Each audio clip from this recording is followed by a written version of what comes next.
大家好，歡迎返到嚟日常研究部。你對自己隻貓其實有幾了解啊？網上關於貓嘅資料多到數唔晒，但有好多時可能未經證實，或者甚至出錯。今次我哋為大家分享100個關於貓嘅有趣冷知識，分開上下2集去播，記住唔好錯過啊！如果你係第一次接觸我哋呢個頻道，主要係探討生活同寵物嘅有趣話題，有你哋嘅支持，我哋至可以持續向前。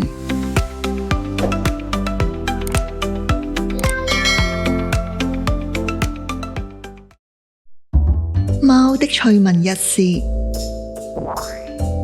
家貓嘅歷史大約有4400年，比馬同兔仔都要早。古埃及人如果屋企隻貓死咗，會剃晒啲眉毛嚟表示哀悼嘅。同樣喺古埃及，殺貓會被視為對社會嘅侮辱，通常會判死刑。日本人視黑貓為好運嘅象徵，但喺傳統歐洲文化，黑貓就代表厄運。大部分收容所嘅黑色寵物，特別係黑貓，因為唔似淺色毛咁多人中意，最後好多時會被人道毀滅㗎。阿拉斯加州有個小鎮，居民唔滿意候選人，揀咗一隻黃貓做市長。當佢過身後，又有其他貓接替佢。美國前總統克林頓有隻燕尾服貓，因為成日出席白宮活動，據聞佢收到嘅信仲多過總統本人啦。林肯係白宮第一位養貓嘅總統，佢收留過流浪貓，仲會帶埋入會議室。佢曾經講過：我隻貓比成個內閣聰明，又唔會頂嘴。蘇格蘭有座紀念塔，係為咗紀念一隻一生捉咗將近3萬隻老鼠嘅貓。60年代，美國 CIA 嘗試訓練貓做間諜去竊聽騷亂，但最終冇成功到，因為貓嘅行為太難預測同控制啊。科學家牛頓因為唔想貓打擾實驗，特別發明咗個貓門，俾貓可以自由進出實驗室。第一隻亦係唯一一隻上過太空嘅貓，係巴黎街頭嘅流浪貓。經過訓練後，佢參加咗太空任務。世界第一條貓嘅影片係攝錄於1894年，內容係2隻貓嘅拳擊比賽。貓屎咖啡係透過麝香貓食咗咖啡果後，喺佢糞便中拎取未消化嘅豆，經清潔處理後煮成咖啡㗎。全球最受歡迎嘅貓品種係布偶貓，其次係異國短毛貓、英國短毛貓、波斯貓同緬因貓。貓的情感溝通。對於陌生氣味，貓會特別警惕，佢哋用氣味嚟區分敵友。當佢用個面或者身體摩擦你時，即係標記你做佢哋嘅地盤啊。電腦鍵盤經常被貓霸佔，一嚟係因為有主人嘅氣味，二嚟係想留低自己嘅氣味，宣示地盤主權啊。新嚟嘅人或者動物會令到貓感到不安，因為可能威脅到佢哋嘅勢力範圍。同貓一齊瞓覺時，其實係貓批准你同佢哋共享空間，而唔係相反。有時貓會避開某個人或者唔同屋企人玩，原因可能係曾經受到錯誤對待，例如被逼抱起、懲罰，或者主人唔明貓嘅身體語言。直接對望會令貓覺得受到威脅，通常佢哋會避開你嘅視線，或者乾脆走開。整餅、搓麵團好似按摩嘅動作，係貓一生中都會繼續做嘅，唔受年齡限制，表示佢哋感到安全同幸福。當貓收埋對爪打你嘅時候，只係想同你玩下，並唔係想攻擊。真正攻擊時，通常會發出咆哮或者嘶嘶聲。打喊路唔單止係因為攰或者無聊，有時係貓想同其他動物示好，用嚟緩和衝突嘅信號。唔肯埋便便嘅行為，可能係貓表達強勢嘅方式，即係話俾你知佢哋唔驚你啊。貓可以發出超過100種唔同嘅聲音，以及至少276種面部表情，推翻貓好冷漠嘅刻板印象。以前認為貓將人類睇成冇毛嘅大貓，但最新講法係視乎佢哋嘅性格同經歷，可能會當你做父母、兄弟姊妹，甚至只係室友。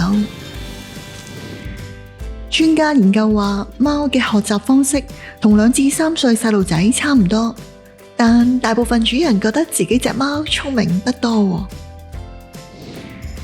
人類同貓嘅大腦運作模式喺管理情緒嗰部分，結構同功能差唔多一樣嘅。養貓可以將心臟病同中風嘅風險降低約1/3，對人類健康有好處。貓的感官世界。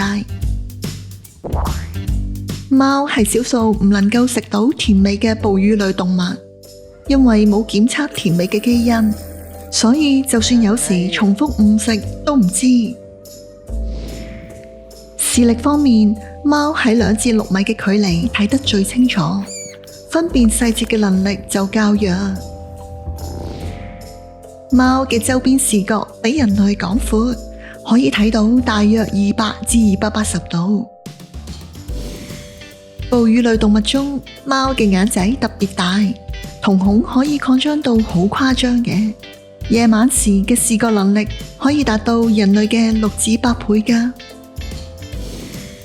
貓睇顏色冇人類咁豐富，好似有紅綠色盲咁，主要只分到藍色同黃色。經常見到貓擘開個口，因為喺上顎前面有個器官，專門用嚟感應個鼻聞唔到嘅氣味，特別係交友同交配嘅費洛蒙啊。